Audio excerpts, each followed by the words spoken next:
Tayo pong lahat ay yumuko at manalangin sa Panginoon.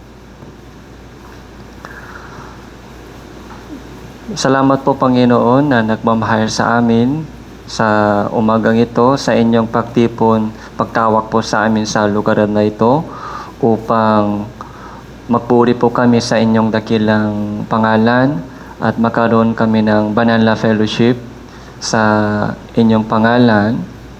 Samahan niyo po kami sa aming pakikinig at pag-aaral ng inyong salita at pagbabahagi po ng aming yung patotoo patungkol sa pakilos ng Panginoon sa bawat isa sa amin dito. Naniniwala po kami na habang nabubuhay pa kami sa mundong ito, meron kayong napakagandang plano at kalooban sa bawat isa sa amin dito na lumago kami sa aming pagkakilala sa inyo at may bahagi po namin ng magandang balita sa mga mahal po namin sa buhay. Tulungan niyo po kami, hawakan niyo po ang bawat isa sa amin dito upang magampanan po namin ang aming katungkulan na tinanggap po namin sa inyo at upang magamit po kaming lahat sa pamamagitan ng gabay at tulong ng Panginoon para sa inyong maluwalhating kalooban. Mula sa simula hanggang sa katapusan ng oras na ito, sa iyo lamang po kami nagtitiwala at umasa. Ito po yung aming panalangin sa pangalan ng Panginoon Jesucristo. Amen. Buksan po natin ang ating Biblia, Lucas chapter 3. Lucas chapter 3, verse 1.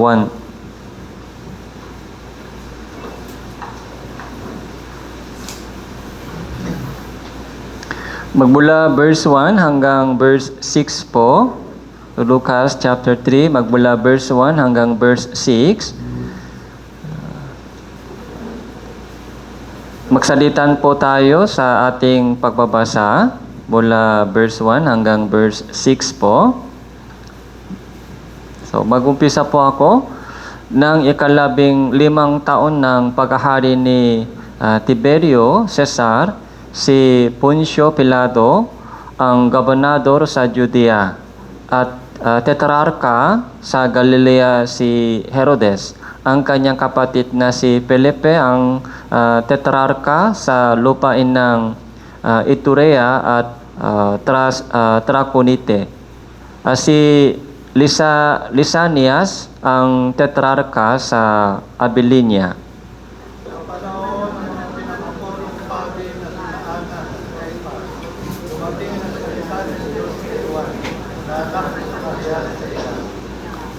Siya ay nagtungo sa buong lupain sa palibot ng Jordan na ipinangangaral ang bautismo ng pagsisisi para sa kapatawaran ng mga kasalanan.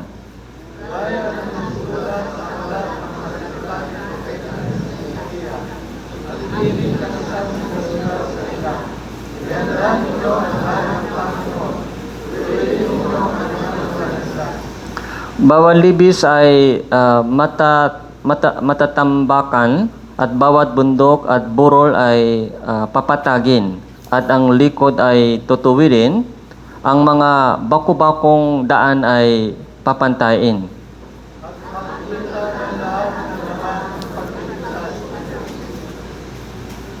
Okay po, hanggang 6 lang po.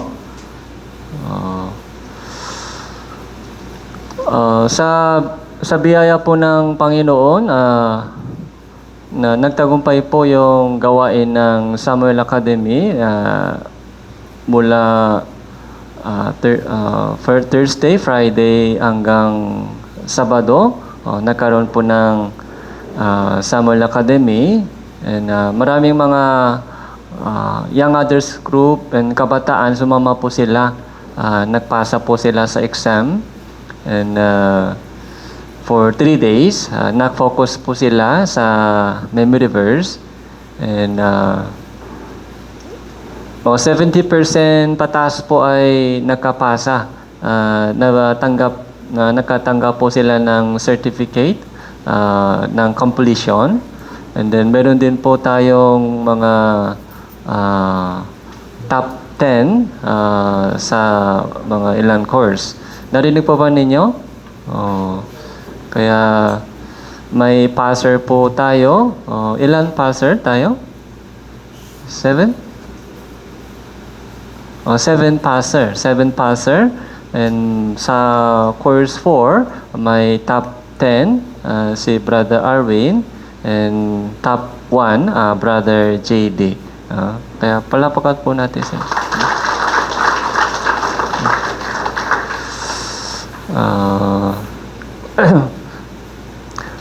Maraming nakapasa sa entrance exam, kaya nagulat din po ako na maraming sumama sa course 1. Kasi maraming mga high school po ay nag-prepare po sila sa entrance exam, nakapasa. Pero na-realize po ninyo na hindi madali na pass yung completion sa mismong Samuel Academy. Kaya ito po yung experience, good experience para sa next time. Yung good grade po ay yung pinakamahalagang meaning po itong Samuel Academy ay experience sa ganitong mga ambience na yung mga kabataan katulad po ninyo ay during 3 days po, nakita niyo po yung mga kabataan dito nagsa-cellphone? Hindi po walang cellphone sa kanilang kamay. Ano po yung nasa kamay nila? Mga memory verse. Ito yung parang amazing miracle ito. Sa ating panahon, sa kamay po ng mga kabataan, high school, college, and young others, walang cellphone. Ito yung miracle talaga, himala.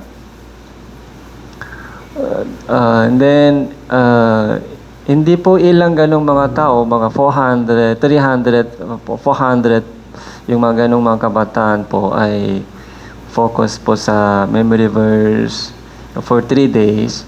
Madaling araw po pag umiko po ako sa retreat center, kung saan-saan po sila umuupo at nagme-memory verse.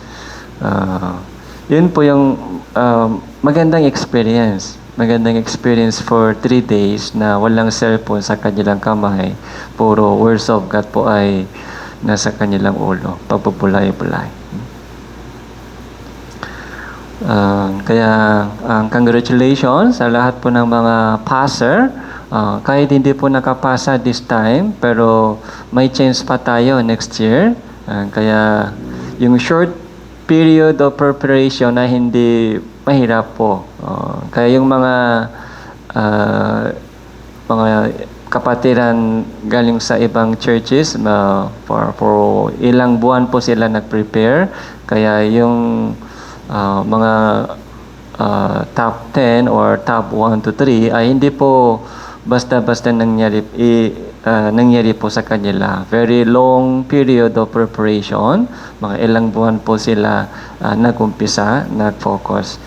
Kaya next year po, sana yung mga high school po dito, Tanawan Church, yung ibang young others group, yung college, and kahit young others group, so pwede po sana lahat po tayo mag-try ulit and subukin natin kung hanggang saan makaya. Subukin po natin yung ating kakayahan. So may potential po sa bawat isa, may potential, pero hindi pa po ito na laman, na realize. Pero sa bawat isa sa po dito ay may potential po sa harap ng Diyos. Kaya sana ganito po yung gawain. So makikita po natin yung ating potential. Ito pala meron sa akin. Hindi ko pa alam. Kailangan po natin gamitin po ito. Ma-aware po muna, malaman. And then, kapag nakita po natin yung mga kakayahan o iba't ibang uri ng talento, so gamitin po natin ito para sa Panginoon. So ngayon po, pag-usapan po natin patungkol kay John the Baptist, chapter 4.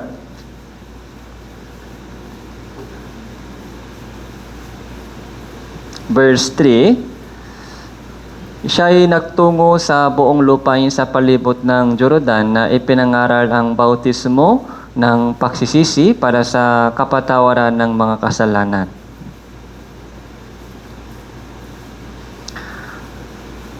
Maraming Juan po sa Bible, tama po? Juan?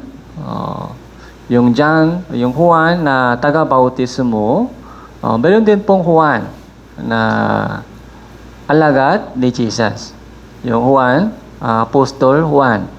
Ito, yung Juan, tagapag-bautismo, John the Baptist.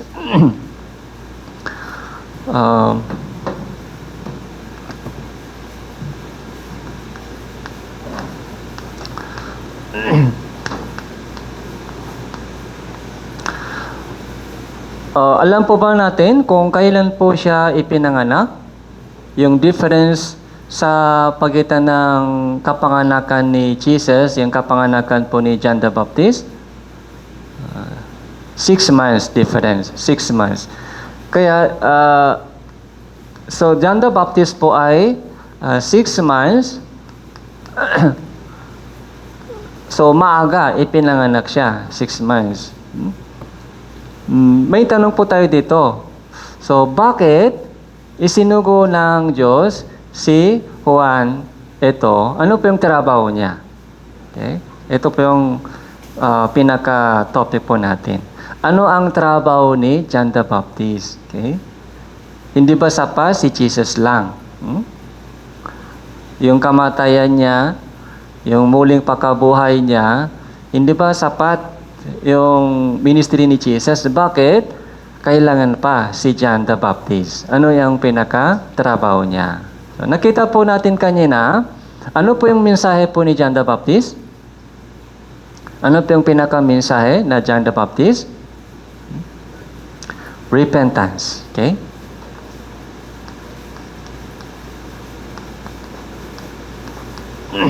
Repentance. Yung baptism of repentance. Okay. Yung repentance, yung words repentance, yun po yung pansinin po natin. Yung repentance ay para kanino? Para saan po? Para ano po kailangan repentance? Repentance po ay kailangan para sa salvation.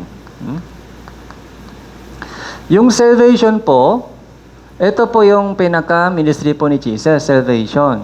Si Jesus is the salvation. And para maligtas po tayo, ano po yung kailangan? Repentance. Kung walang repentance, walang salvation. Kaya yun po ang napakahalaga po yung mensahe po ni John the Baptist. So chapter 3, verse 3. Siya ay nagtungo sa buong lupain sa palibot ng Jordan na ipinangaral ang bautismo ng pagsisisi para sa kapatawaran ng mga kasalanan. Ano daw ipinangaral po ni John the Baptist? So, baptism of repentance. Para saan po? Para sa kapatawaran ng mga kasalanan. Yung for kapatawaran ng kasalanan, yun po yung pinaka-target. Yung kapatawaran ng kasalanan, salvation, yun po yung pinaka-target.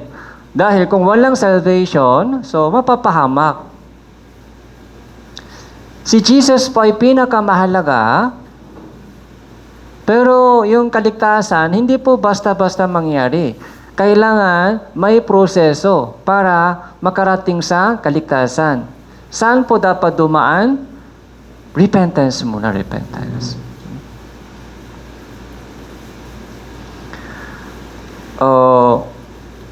Ilang beses po nabanggit po sa inyo. So, para maligtas po isang tao, dapat malaman niya muna na hindi pa siya ligtas.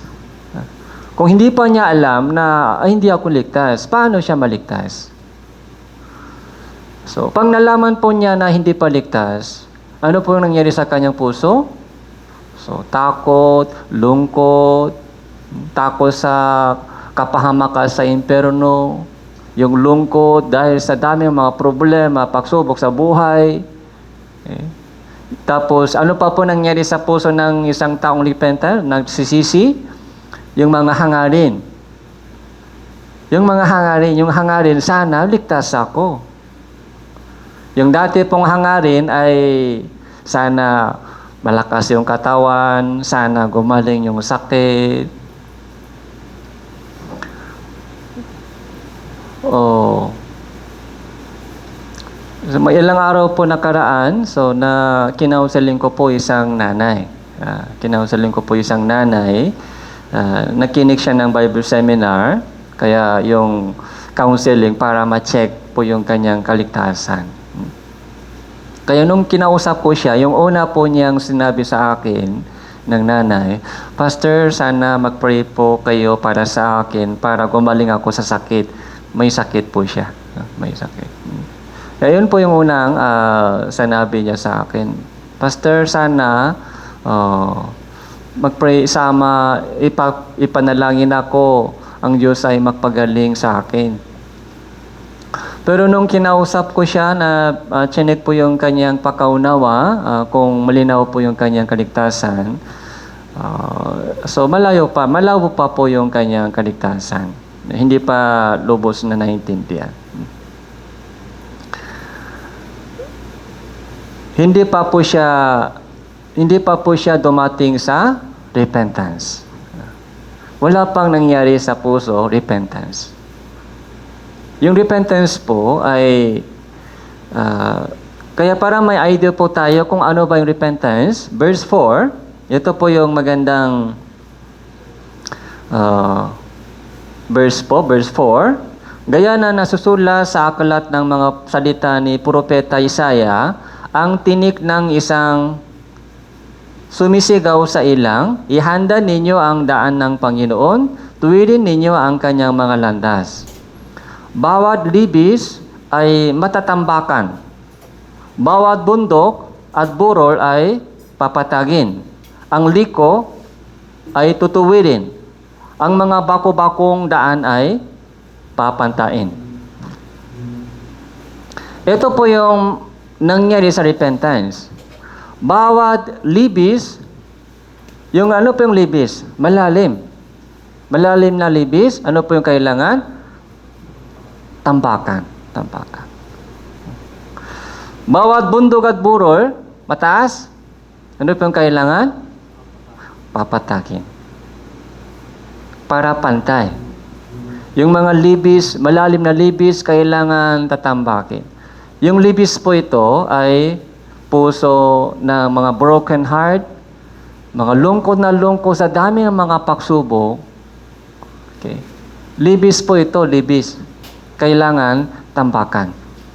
Habang nakikinig po ng salita ng Diyos, kailangan tambakan mo na. Matatambakan yung libis. Yung lungkot, yung sakit, dahil sa sakit, dahil sa lungkot, dahil sa hirap.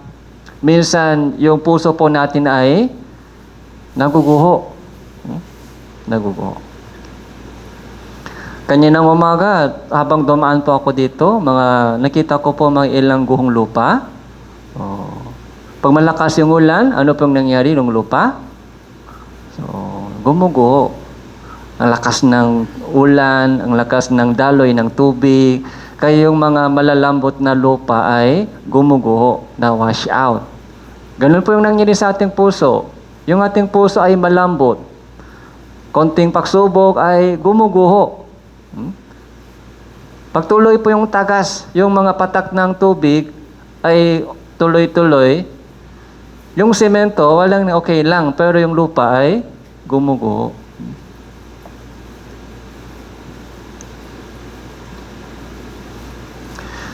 Saka yung bundok, burol, anong ibig sabihin? Mataas na puso. Kung mataas yung puso, hindi pwede maligtas. Yung mataas na puso, mga kayabangan, yung kailangan papatagin. Kailangan cut. Kailangan babawasan yung lupa para pantay-pantay. Yung liko, tutuwirin, ang mga bako-bakong daan ay papantain. Verse 6 po, basahin po natin ito, 3, 2, 1. At makikita ng lahat ng laman pagliligtas ng Diyos. Ito po yung lahat ng laman, lahat ng tao, makikita ng lahat ng tao ang salvation of God. Pansinin po natin yung verse, pagliligtas ng Diyos, pansinin po natin itong verse. And then, pumunta po tayo, Lucas chapter 1. Lucas chapter 1 verse 5.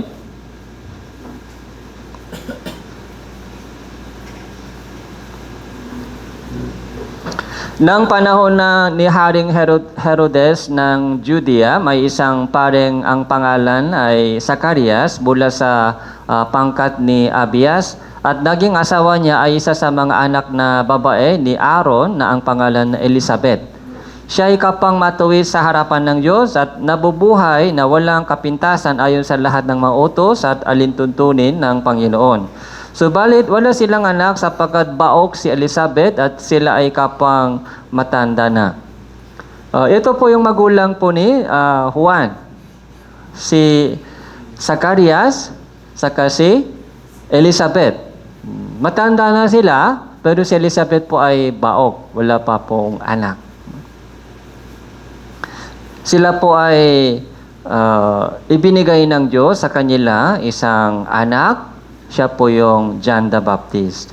Verse 13. Subalit sinabi sa kanya ng anghel, huwag kang matakot, Zacarias, sapagkat pinakinggan ang panalangin mo at ang asawa mong si Elizabeth ay magsisilang sa inyo ng isang anak na lalaki. Tatawagin mo siya sa pangalan Juan. Ikaw ay makakaroon ng kaligayahan, kagalakan, marami ang matutuwa sa kanyang pagsilang sapagkat siya ay magiging dakila sa harapan ng Panginoon. Hindi siya iinom ng alak o matapang na inumin.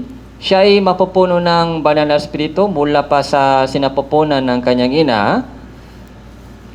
Marami sa mga anak ni Israel ang panunumbalikin niya sa Panginoon nilang Diyos.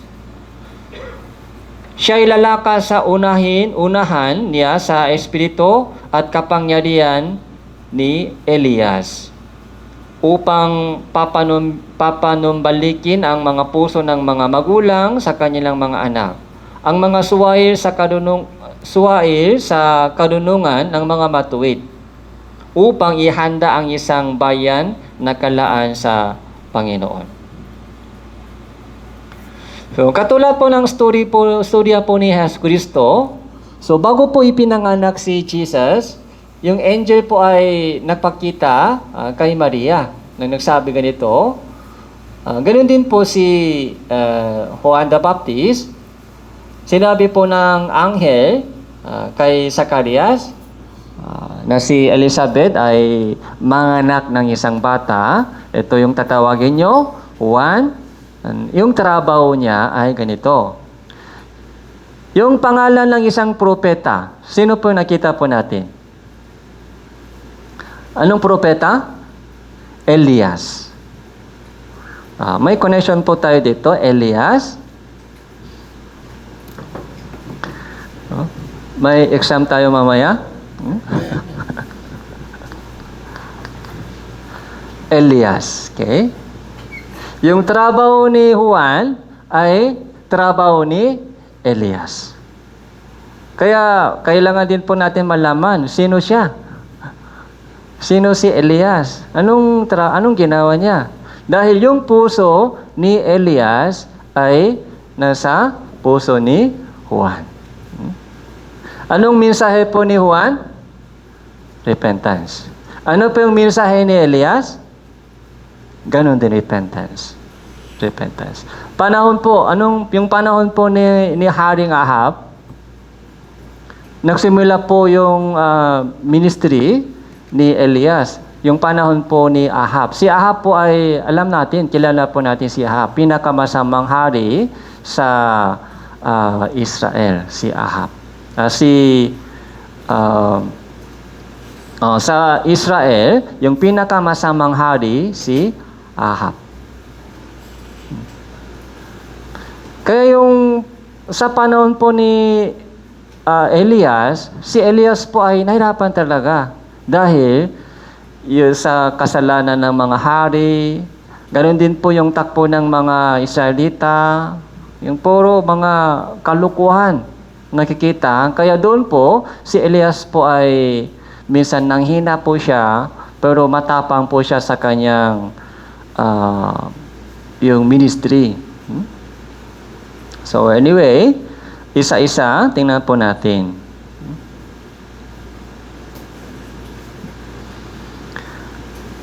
Verse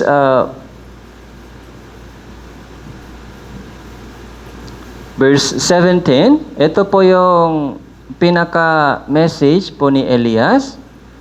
Siya'y lalakas sa unahan niya sa espiritu at kapangyarihan ni Elias, upang panunumbalikin ang mga puso ng mga magulang sa kanilang mga anak, ang mga suwail sa karunungan ng mga matuwid, upang ihanda ang isang bayan na kalaan sa Panginoon. Yung handa, preparation. Ito po yung pinakatrabaho ni Elias. Ganun din po yung preparation. Yung mga malalim na libis ay matatambakan, yung mataas na bundok, yung mga mayabang ay yung papatagin. Okay? Yung mga liko, yung mga nakabaluktot na puso, yung bako-bakong mga daan sa buhay, yun po yung dati po nating buhay. Minsan, may labis po sa ating puso. Tama po? Labis. Malalim na labis. Dahil sa mga maraming pagsubok sa buhay. Okay. Minsan, mataas yung ating puso. Minsan, maraming mga kalukuhan o likot ay nasa ating puso. Yan po yung kailangan papatagin. Preparation. Para maligtas, para sa kaligtasan. Repentance. Without repentance, there is no salvation. Malakias chapter 4. Pumunta po tayo sa Malakias chapter 4 sa Lumang Tipan. Malakias chapter 4 verse 5.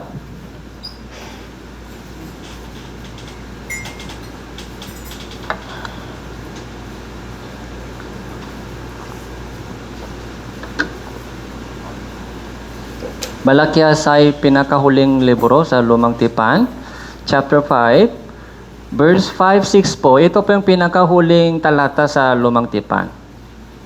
Yung pinakahuling talata sa Lumang Tipan ay isang promise. Verse 5 and 6, basahin po natin, 3, 2, 1. Narito, susuguin ko sa inyo si Elias na propeta, bagong dumating ang dakila at kakilakilabot na araw ng Panginoon. Kanyang ibabaling ang puso ng mga magulang sa kanilang mga anak at ang puso ng mga anak sa kanilang mga magulang, upang hindi ako dumating at saktan ang lupain ng isang sumpa. Sino po ito, Elias? Si Elias. Susuguin ko sa iyo si Elias na propeta. Sino po ito? Juan. Okay? Ito po ang Juan. Hindi po yung mga literal na Elias. Namatay na po si Elias, matagal na. Pero sabi dito, susuguin ko sa inyo si Elias na propeta. Sino po ito? John the Baptist. John the Baptist. Upang ihanda yung puso ng mga tao bago dumating si Jesus. Para maligtas po sila.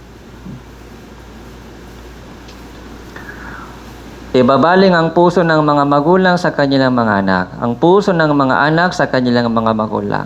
No? Ano pong ibig sabihin? Dati maraming problema sa magulang anak. Maraming problema nangyari sa pagitan ng mga kapwa. Okay? Ito po yung repentance. Ito po yung nangyari kapag repentance po tayo. Yung broken family. Broken family. Bakit nabanggit po niya dito? Ibabaling ang puso ng magulang sa kanilang mga anak, puso ng mga anak sa kanilang mga magulang. Yung family muna nabanggit po dito, family. Ibig sabihin, may problem, broken relation sa pagitan ng parents and magulang sa kayong anak, okay, sa mga kapatid, sa mga kamag-anak. Alam niyo po ba bakit broken relationship? Bakit broken yung relation po natin sa mga tao? Ano po yung pinaka-reason? Bakit broken? Nakikita po natin dito, broken. So, sira yung relation. Kahit sa loob, yung magulang and children, yung pinaka-close na relation po ito. Pinaka-malapit na relation. Pero, yung pinaka-close na bonding sa buhay po natin ay broken din. So, paano po kaya yung ibang relation sa mga kaibigan, sa mga kamag-anak? So, madali broken. Dahil, yung ating relation sa Diyos, yun ang broken. Kung hindi tama po yung relation po natin sa Diyos, ito, yung ating relation po sa kapwa, sa family, sa kaibigan ay broken.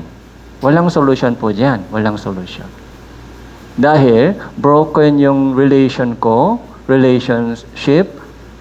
sa Diyos. Kaya kapag ligtas na po tayo, yung relation po natin sa Diyos, ito po yung restore. Ito yung ayos muna. Yung pag-ibig ng Diyos sa pamagitan ng kanyang pag-ibig. And then, pag-ibig lang? Hindi po. Bago tumangkap po tayo ng pag-ibig ng Diyos, ano po yung kailangan po natin? Repentance. Repentance. Mali pala ako. Mali. Ipapakita ko po sa iyo dalawang magandang solution sa relation, sa mga relationship natin sa buhay natin. Number 1,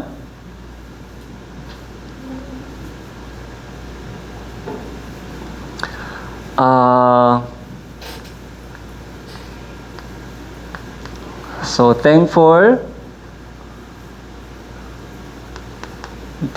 mind. Okay? Number 2 ay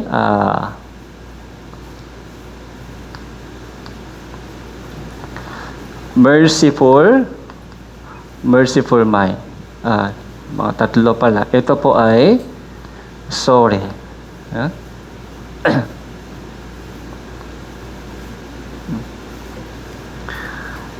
Ito po ay sa madaling salita, repentance.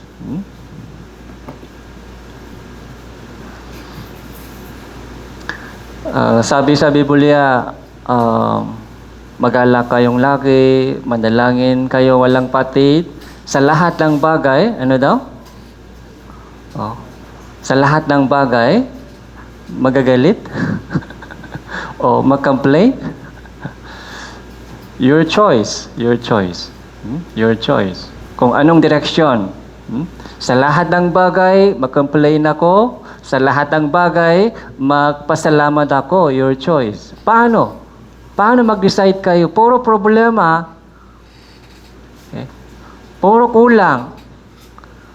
Tawag po ito, positibong mind, yung negatibong puso. Okay? Saan po kayo tumitingin? Sa mga problema, sa mga kulang, okay, problema sa mga ibang tao. Pag tumitingin po kayo sa mga problema sa tao, imposible po sa lahat ng bagay magpasalamat. Para magpasalamat po tayo sa lahat ng bagay, saan dapat tumingin po tayo? Sa kulang o sa mga meron? So, kahit konti, meron. Hindi puro kulang lang. Mga 99 kulang sa isang tao. Halimbawa, 99. Sa mga 100 na kailangan, 99 kulang sa kanya, isa lang meron. Isa lang meron, yung kulang sa kanya, 99. Ang tanong ko sa iyo, pwede pa magpasalamat o hindi? 99 kulang, isa lang meron. Pwede pa magpasalamat tayo o hindi? Huh? Choice ninyo, choice. Choice natin. Kung gusto po ninyong maging masaya, huwag po kayo tumingin sa 99 kulang. Pag tumingin ka sa 99 kulang, ay malungkot, magalit.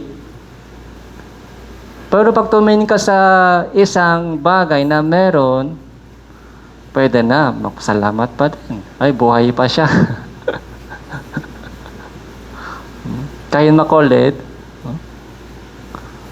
umuwi pa siya. Kahit may sakit, buhay pa ako ngayon. Kahit may sakit, kaninang umaga, gising na ako. Nagpasalamat po ba tayo? Nagising ka kanina? Another day. Another day. Mag-umpisa po tayo sa yung pasalamat. Count your blessing. May hymno tayo. Yung pagpapala na meron sa iyo, yun muna bilangin. Bago, bilangin mo yung mga kulang sa atin. Habang binibilang po natin yung kulang sa akin, maraming wala, maraming kulang, bakit ganito yung buhay ko? Ito yung meron sa iba, pero wala sa akin. Yun po yung way patungong isang nakakalungkot, miserable life. Okay? Bilangin natin yung mga meron sa akin, yung blessing na ibinigay ng Diyos sa atin. Bilangin po natin yung mga blessing na ibinigay ng Diyos sa akin. Doon tayo mag-umpisa. Salamat, Panginoon.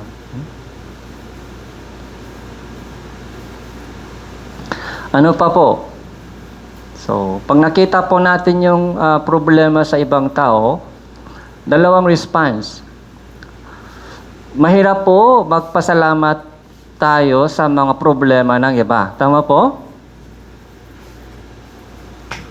Pag nakita po natin yung problema sa iba, ano po yung dalawang option? Una, galit o judge. Okay? Galit o judge. Pangalawang option, ano po yung option natin? Maawa ka sa kanila. Maawa ka sa kanila. Okay. Kahit nagagalit ka, hindi mo kayang baguhin siya. Wala po tayong power na baguhin yung iba. Okay. Pag nakita po natin yung kulang sa ibang tao, huwag natin usugaan, huwag po natin judge, okay? Huwag po natin pagalitan. So, useless po yan.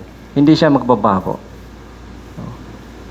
So, isama lang siya sa prayer, maawa ka, merciful mind, maawa tayo sa mga may problema, yun po yung best solution. Maawa ka.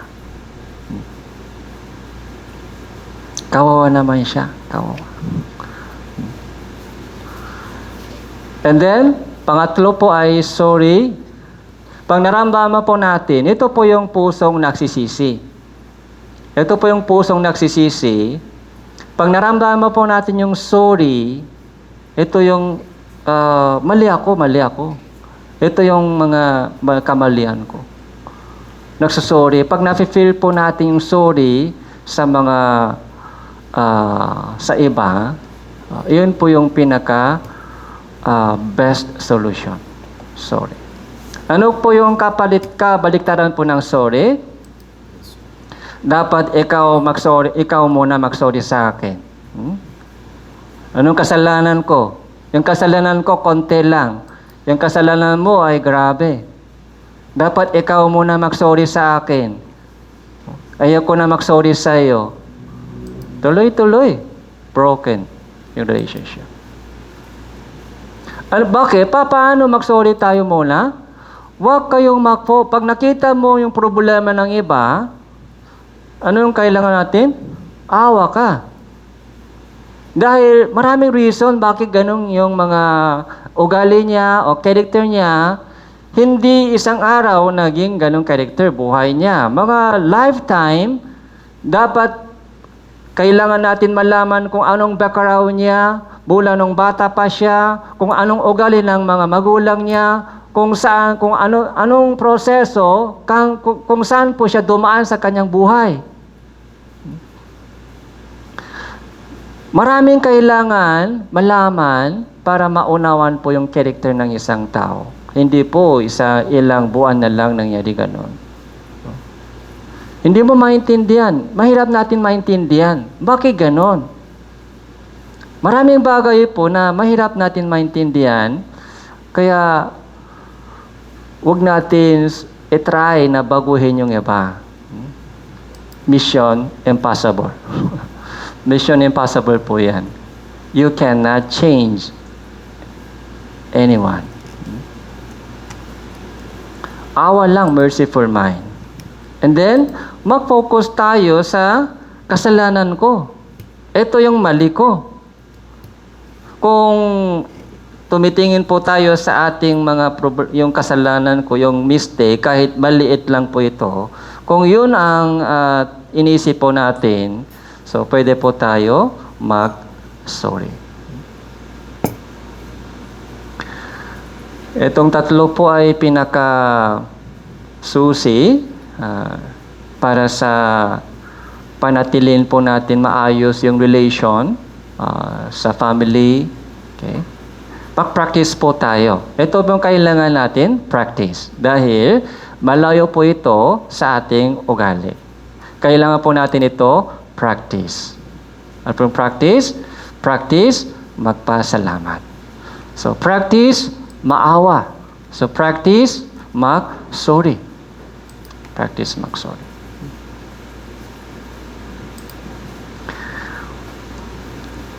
Kaya verse 6 po, ibabaling ang puso ng mga magulang sa kanilang mga anak, ang puso ng mga anak sa kanilang mga magulang, upang hindi ako dumating at saktan ang lupain ng isang sumpa.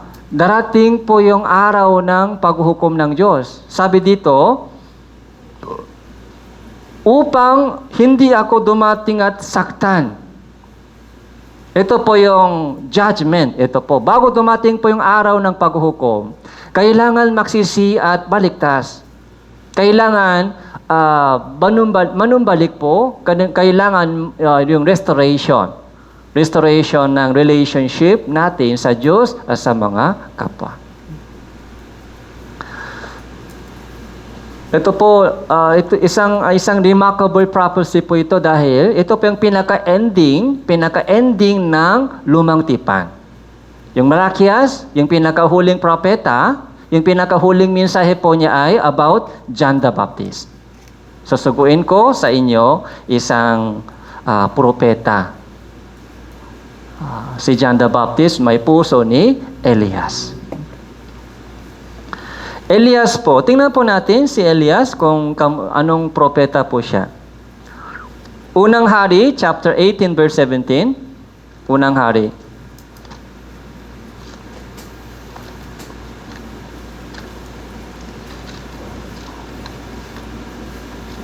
Unang Hari, chapter 18, verse 17 po.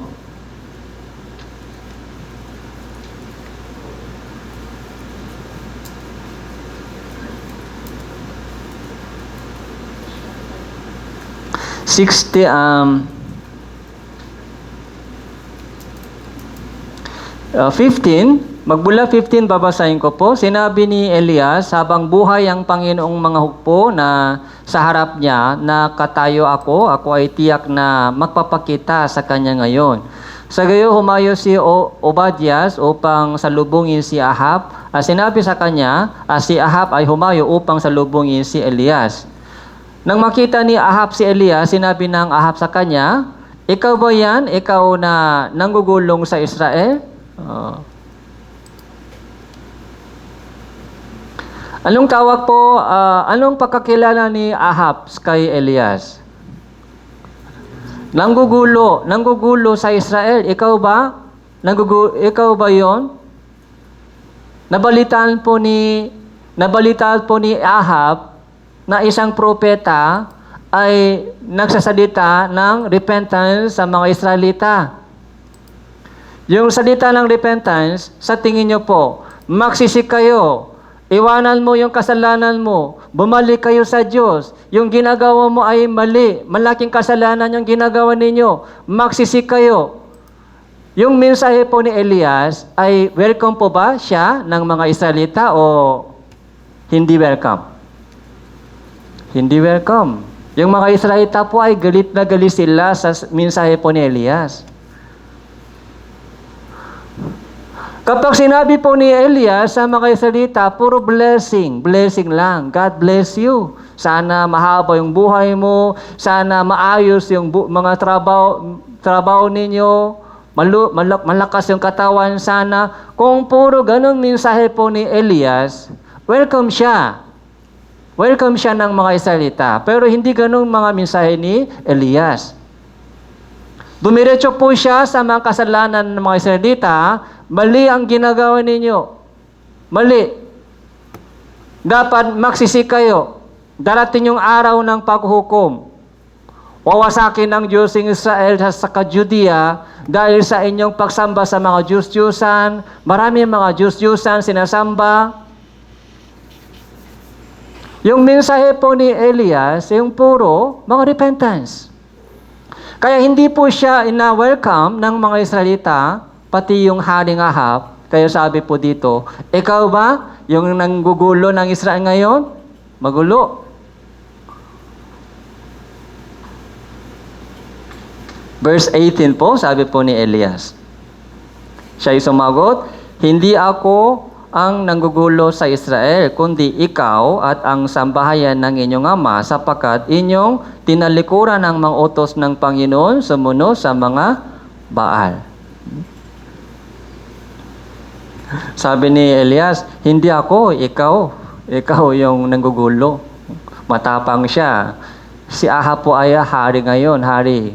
Pero kahit humarap po siya sa isang hari, hindi siya natakot, hindi siya umatras.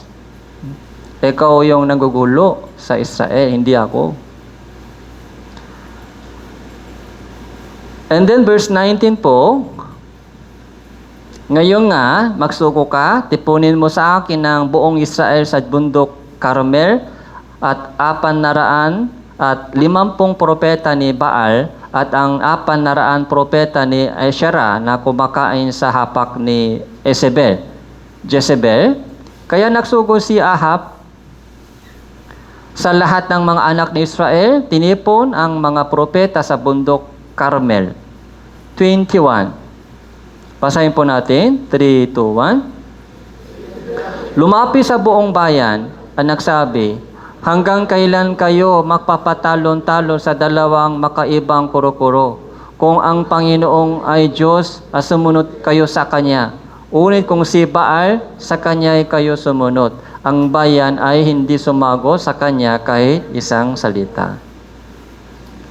Tinipon po ni Ahab lahat ng mga Israelita sa bundok ng Carmel, pati po yung mga propeta ni Baal, Asherah, 850 na propeta, tinipon na, nakatipon doon. Doon po, ganito po yung sabi po ni Elias.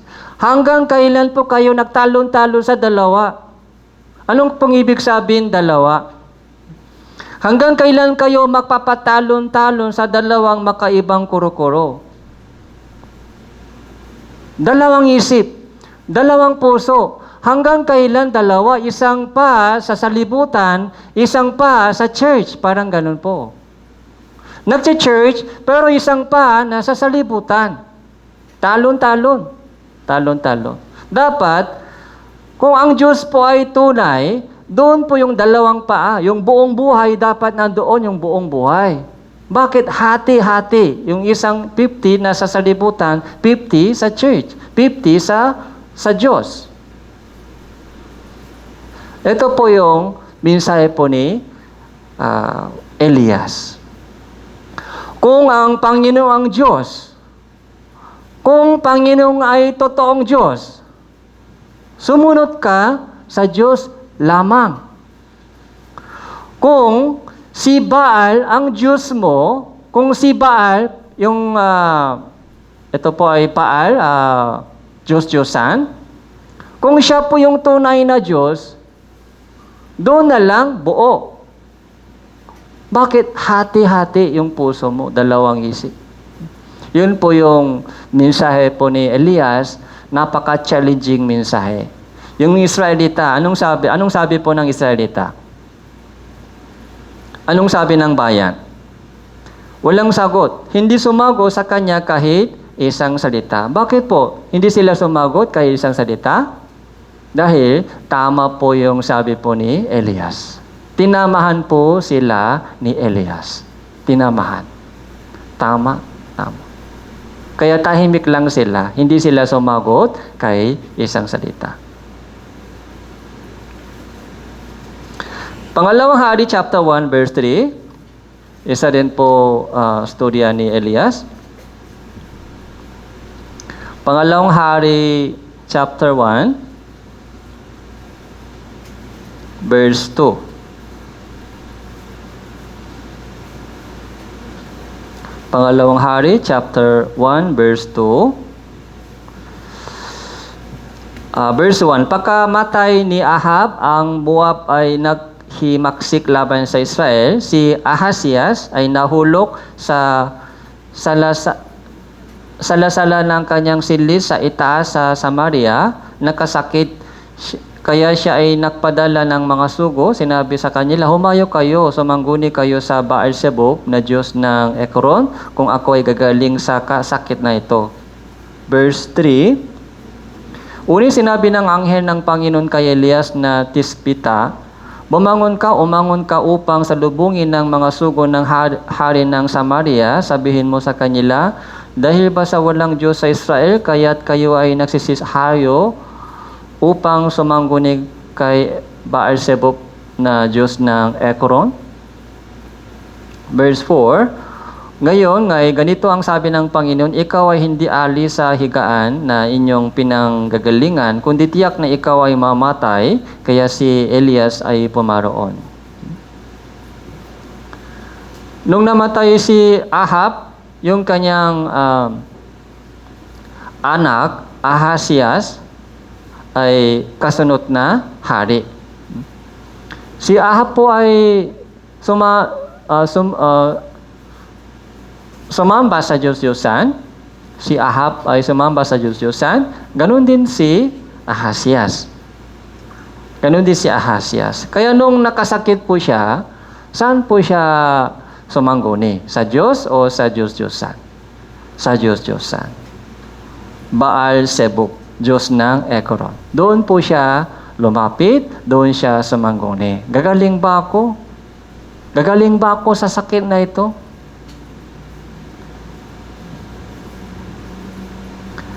Kaya ang galit po ang Diyos sa kanya, galit ang Diyos. Wala bang Diyos sa Israel? Kaya kayo ay sumasangguni kay Baal-Zebub na Diyos ng Ekron. Oh. Parang ganito po, yung anak ko, halimbawa yung anak ko, lumalapit sa kapitbahay at humihingi ng tulong, anong naramdaman ko? Yung anak ko, dalawa, kapag lumalapit sila at humihingi ng pera sa anak, yung tatay ng kapitbahay, anong naramdaman ko? Wala ka bang anak? Wala ka bang tatay? Nandito ako, buhay ako, tatay mo yan, tatay mo ako. Bakit lumalapit ka sa kapitbahay humingi ng pera? Kapag kailangan mo, sabihin mo sa akin, bakit lumapit ka sa kapitbahay? Galit na galit. Ganun po ang Diyos dito. Wala bang Diyos sa Israel? Matapang din po yung mensahe po ni Elias. Tiyak na ikaw ay mamamatay.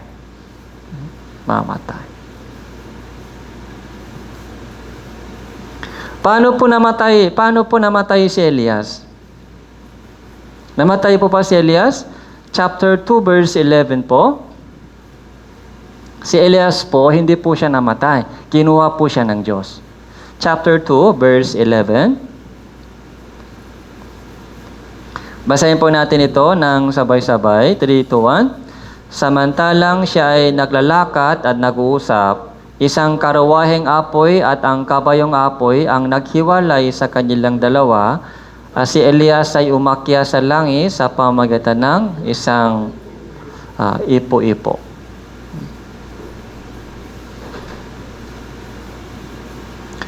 Ano po ipo-ipo? Ito. Okay? Ipo-ipo.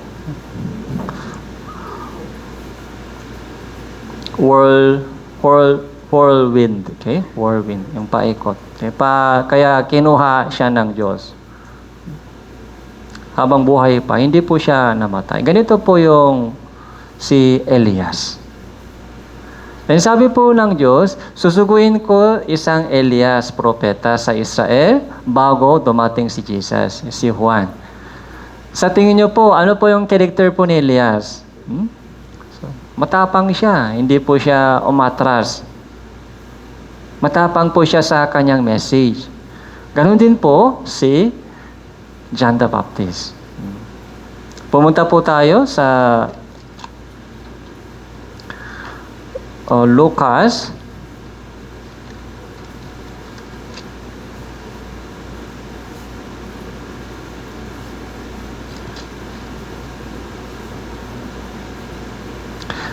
chapter 3. Balik po tayo sa chapter 3.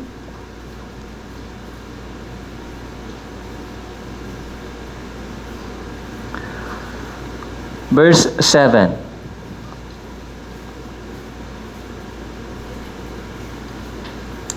Kaya sinabi ni Juan sa napakaraming tao na dumating upang magpabautismo sa kanya, kayong lahi ng mga ulupong, sino ang nagbabala sa inyo na tumakas sa puot na darating? Kaya't mabunga kayo ng karapat-dapat sa pagsisisi, huwag ninyong sabihin sa inyong sarili, si Abraham ang aming ama, sapagkat sinasabi ko sa iyo na magagawa ng Diyos na magbangon mula sa mga batong ito ng magiging anak ni Israel. Ngayon, palamang nakalagay na ang palakor sa ugat ng mga punong kahoy, kaya't ang bawat punong kahoy na di mabuti ang bunga, pinuputol at itinatapon sa apoy. Yung mensahe po ni Juan, ganun din po, matapang po yung mensahe. Kapag nakita po niya na lumalapit yung mga Israelita sa kanya para magpabautismo, sabi po niya, kayong lahi ng mga ulupong, kayong lahi ng ahas. Sino ang nagbabala sa inyo na tumakas sa puot na darating? Palakor, nakalagay na ang palakor sa ugat ng punong kahoy. Anong ibig sabihin? Nakalagay na ang palakor. Palakor sa ugat ng mga punong kahoy. Yung palakor po ay paghukom ng Diyos. Yung palakor ng paghukom ng Diyos ay nasa ugat na, nakalagay na sa ugat para puputulin yung ugat. Malapit na po ang paghuhukom ng Diyos. Nakalagay na sa ugat yung palakor. Bawat punong kahoy na hindi mabuti ang bunga. Bawat punong kahoy na hindi mabuti ang bunga. Bakit hindi mabuti yung bunga? Dahil yung puno ay hindi mabuti. Pag maganda yung puno, pag maganda po yung bunga, anong ibig sabihin? Puno din ay maganda. Pag hindi maganda yung bunga, anong ibig sabihin?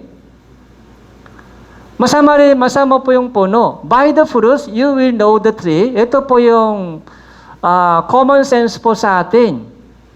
Isang magandang puno ay magbubunga ng mabuting puno. Mabuting bunga, isang masamang puno ay magbubunga ng masamang puno. Ito po yung nature, likas. Sabi dito, bawat punong kahoy na di mabuti ang bunga. Anong ibig sabihin? Yung puno ito, mabuti o masama? Masamang puno ito.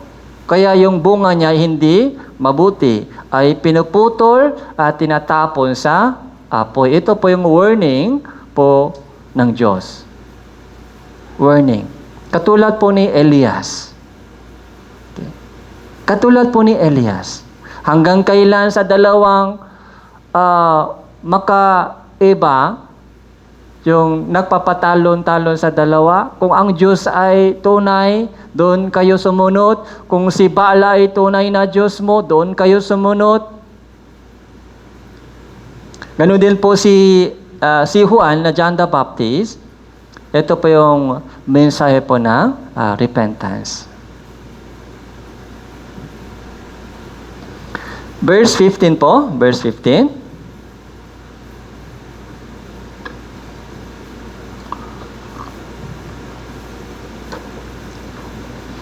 Samantalang ang mga tao naghihintay, nagtatanong ang lahat sa kanilang mga puso tungkol kay Juan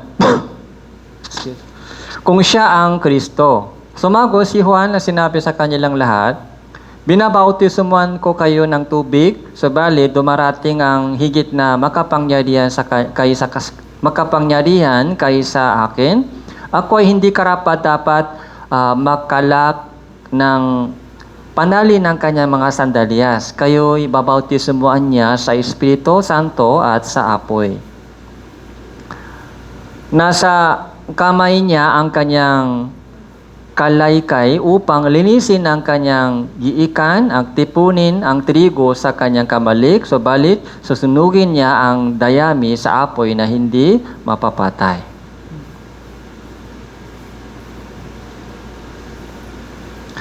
Noong narinig po, di ba 6 months lang difference, di ba? 6 months lang difference. And then si Juan din po nagbigay ng bautismo. Pero yung bautismo ni Juan ay repentance message lang. Pero akala po ng mga tao, nung narinig po nila yung mensahe ni Juan na Baptist, akala po niya, iniisip niya, baka ito si Kristo. May promise sa lumang tipan, baka ito si Juan ay Kristo na hinihintay natin. Kaya doon po sinabi ni Juan,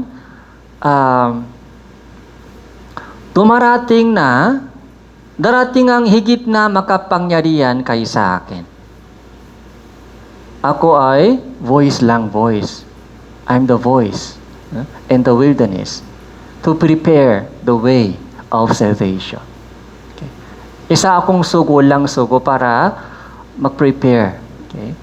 Pero darating po ang mas makapangyarihan kaysa akin. Hindi ako karapat-dapat makalak ng panali ng kanyang mga sandalyas.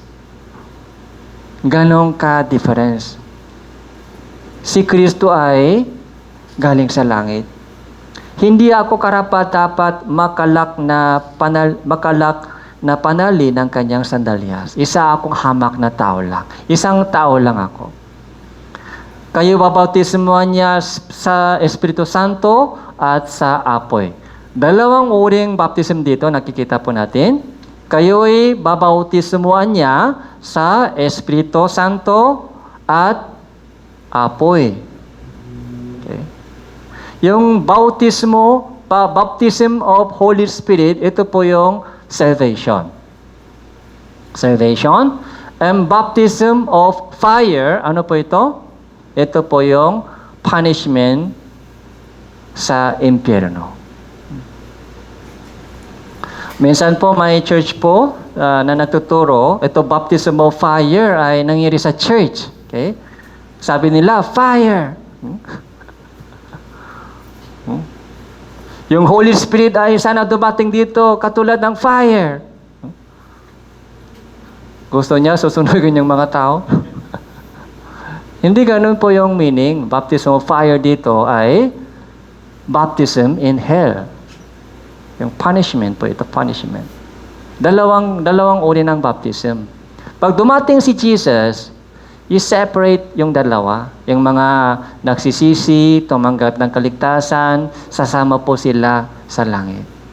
Pero yung mga tumatanggi ng ayaw magsisi and tumatanggi ng ebanghelyo ay sasama sila sa baptism of fire sa lawa ng apoy. Warning po ito. Nasa kamay niya ang kanyang kalaykay. Kalaykay, alam po ba ninyo ito? Kalaykay? Kalaykay. Hindi ito alam ng kabataan. Alam?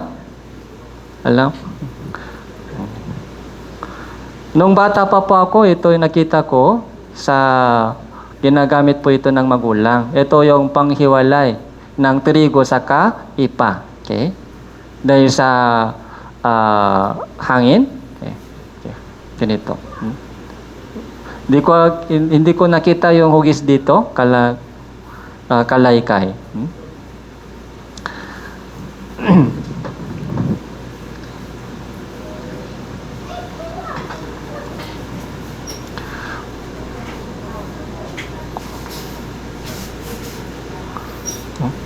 Dito,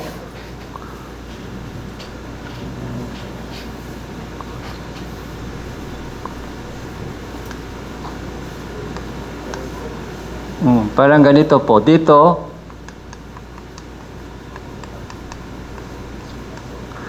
kapag ganito po, yung trigo dito, nagtitipon yung trigo dito, tapos yung ipa ay lumalabas. Ganito.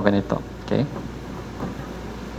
Di ba yung trigo po ay mabigat, di ba? Mabigat, kaya nahulog po siya, pero yung ipa po ay magaan, kaya nawala sa hangin. Okay? Ito po yung mga parang yung traditional way ng filtering, yung trigo saka yung ipa. Kasi yung ipa po ay magaan siya, walang laman. Yung trigo, mabigat. Yung trigo, kaya pag nahulog po trigo, diretsyo. Pero yung ipa po ay, nawala dahil sa hangin. Okay? Ito yung mga kalaykay. Kung meron po kayong sample, dalhin nyo po next Sunday para makita. Ito yung kalaykay.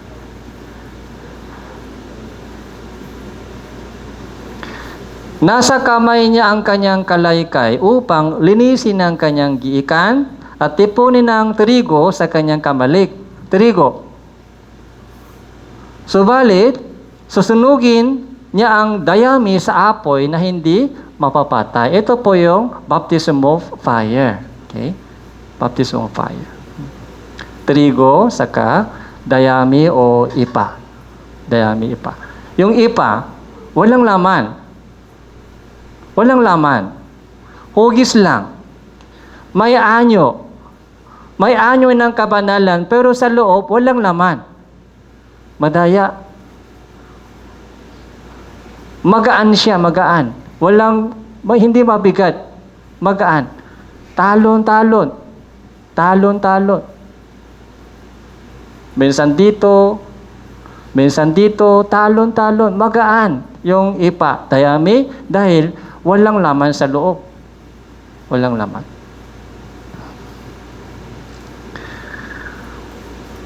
Si John the Baptist, paano po siya namatay?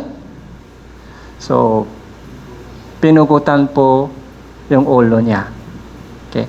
Dahil po sa kanyang mensahe. Hindi po siya umatras. Kaya yung ending po ng buhay ni Juan ay pinugutan po yung ulo.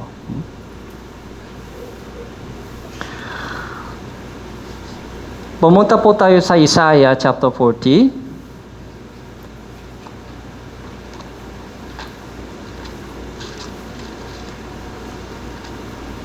Isaiah chapter 40.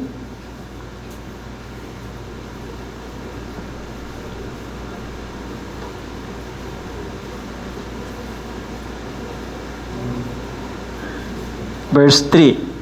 Isaiah chapter 40 verse 3. Isaiah chapter 40 verse 3 hanggang 5 po. 3 verses ay basahin po natin ng sabay-sabay. ang tinik ng isang sumigaw, ihanda ninyo sa ilang ang daan ng Panginoon. Tuwirin ninyo sa ilang ang lansangan para sa ating Diyos. Bawat libis ay matataas at bawat bundok at burol ay mababa. Ang mga bako-bako ay matutuwid, ang mga hindi pantay na dako ay mapapatak. At ang kaluwalhatian ng Panginoon ay mahahayak at sama-sama makikita ng lahat ng laman sapagkat sinalita ng bibig ng Panginoon. Ito po ay nakita po natin, nabasa po sa Lucas chapter 3. Di ba? O Lucas chapter 3. Bawat libis ay matataas. Sa Lucas, anong sabi sa Lucas? Bawat libis ay matatambakan. Bawat bundok burol ay mabababa. Mataas na puso ay mabababa. Bawat libis, yung mga depression, sobrang lungkot, yun po yung libis. Sakit, nasaktan na puso, na depression, dahil sa mga pagsubok sa buhay, ay matataas. Okay. Matatambakan para pantay. Ano mang mga background po natin dati? Okay. So, alam ng Diyos, kilala po tayo ng Diyos kung saan po tayo dumaan. Anong problema meron sa atin? Alam ng Diyos lahat. Libis, meron po tayong libis. Meron din po tayong mataas na puso, bundok. Mga bako-bako. Okay. Yung mga bako-bako, hindi matuwid, baluktot. Okay? Yung puso at isip natin ay hindi matuwid. Nakabaluktot, nakapending, ay matutuwid. Yung mga hindi pantay na dako ay mapapatak. Okay? Ito po yung repentance para maging handa po sa kaligtasan. Kapag may bato, katulad po ng parable of sower, di ba, 4 na klaseng lupa, yung lupa ng tabing daan, yung lupang batuan, yung lupang tinikan, yung lupang good soil. So bago mahulog po, bago mahihasik po yung bini ng salita ng Diyos, kailangan po yung maglaro pag, anong tawag? Yung matigas na lupa, ano po yung kailangan? Araro. Okay, kailangan mag-araro. Kailangan tanggalin yung bato, matigas yung bato, yung bako-bako. Kailangan tanggalin yung tinik. Para malambot yung puso, maging handa sa bini ng salita ng Diyos.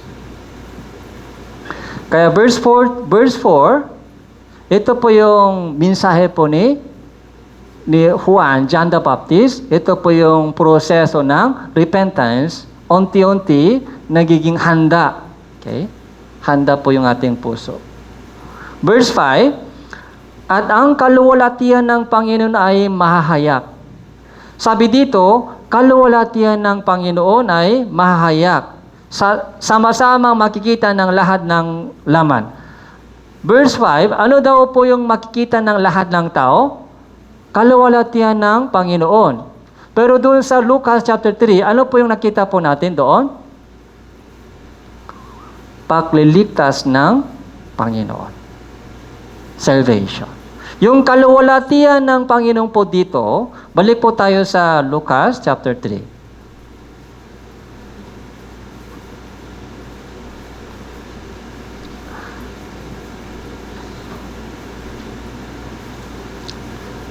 Chapter 3 verse 6, Lucas chapter 3 verse 6. Makikita ng lahat ng laman ang pagliligtas ng Diyos. Ito po yung kaluwalhatian ng Diyos. Yung kaluwalhatian ng Diyos ay salvation po natin. Kapag ligtas na po tayo, kapag ligtas na po yung mga kaluluwa, yun po yung magiging kaluwalhatian sa Diyos. Doon po masaya ang Diyos. Matutuwa ang Diyos. Nung ligtas po tayo, tuwang-tuwa nga ang Diyos. Kapag ini-evangelize po natin at maliligtas po sila, tuwang-tuwang ang Diyos. Yun po yung glorifying God. Glorifying God. Paano po tayo magbigay ng kaluwalhatian sa Diyos? Okay? Sa pamagitan ng salvation, kaligtasan.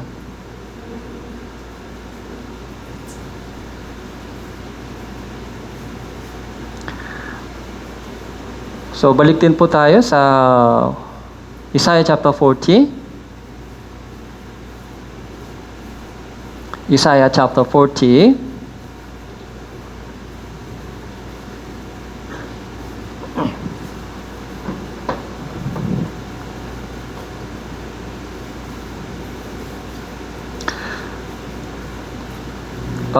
Alam niyo po ba kung ilang chapter Isaiah? Ilang chapter po ba Isaiah? 66, okay, chapter. Yung buong Biblia, ilang books? 66 books, okay? 66 books. Yung Old Testament, ilan po ba? Old Testament, 39. And New Testament, 27. Kaya bali, 66. Ito po yung complete, yung buong Biblia. So, Isaiah po ay ilang chapter? 66 chapter. From chapter 1 hanggang chapter 39, and from chapter 40 hanggang chapter 66, ay ibang mensahe.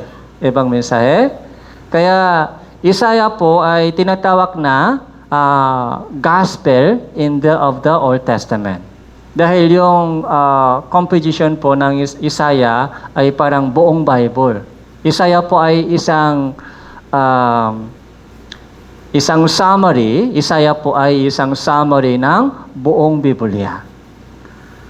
Kaya from chapter 1 hanggang chapter 39, ito po yung about repentance. Okay? Parang preparation, mensahe po ng Old Testament. And from chapter 40 hanggang 66, ito po yung maraming verses about salvation. Okay. So, preparation.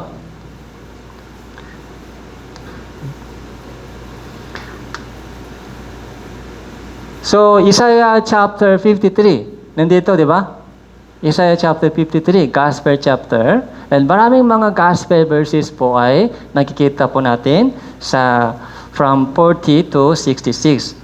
So, chapter 40, ito po yung umpisa ng pangalawang part. Chapter 40, ito po yung umpisa ng maraming Gospel message. 40. Chapter 40, verse 1. Inyong aliwin ang aking bayan, sabi ng inyong Diyos.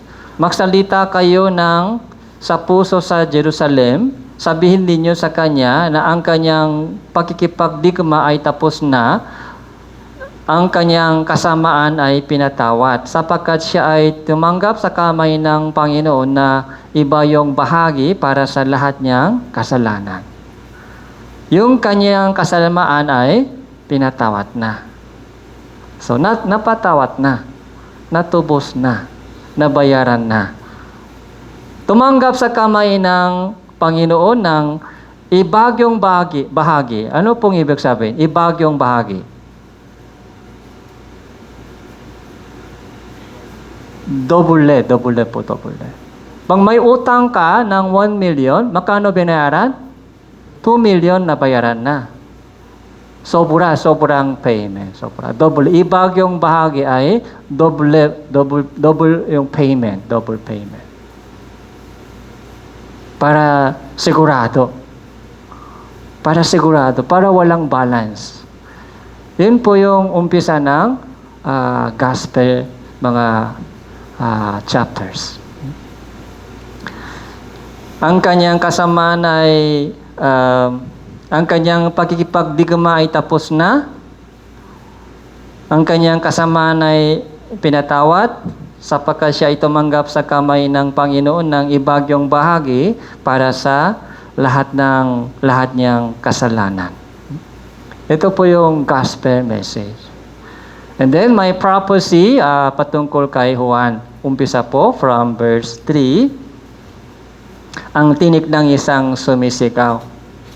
Kaya maraming verses po ay patungkol kay Juan na taga-bautismo sa Lumang Tipan. Ayon po sa propesya ay natupan na po yung lahat ng propesya patungkol kay Juan. Itong chapter 40 po, sa Isaiah chapter 40 ay napakahalagang chapter. Dito po ay next time po ay tuloy po natin pag-aralan kung ano po ang nakasulat sa chapter 40. Kompleto na po dito about repentance, salvation, and preaching the gospel, evangelism, and promise ng protection. Yung pagpanubay at pag-iingat, pagbantay ng Panginoon. Verse 6 po, from verse 6.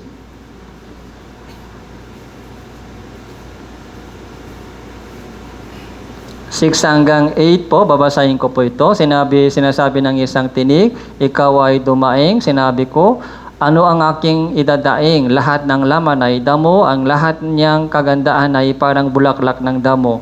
Ang damo ay natutuyo at ang bulaklak ay nalalanta kapag ang hininga ng Panginoon ay humihipo doon. Tunay na ang mga tao ay damo. Ang damo ay natutuyo, ang bulaklak ay nalalanta, ngunit ang salita ng ating Diyos ay mamamalagi magpakailanman. So, saan po nakita po natin itong verse? First, Unang Pedro chapter 1, verse 24-25, nakikita po natin itong verses.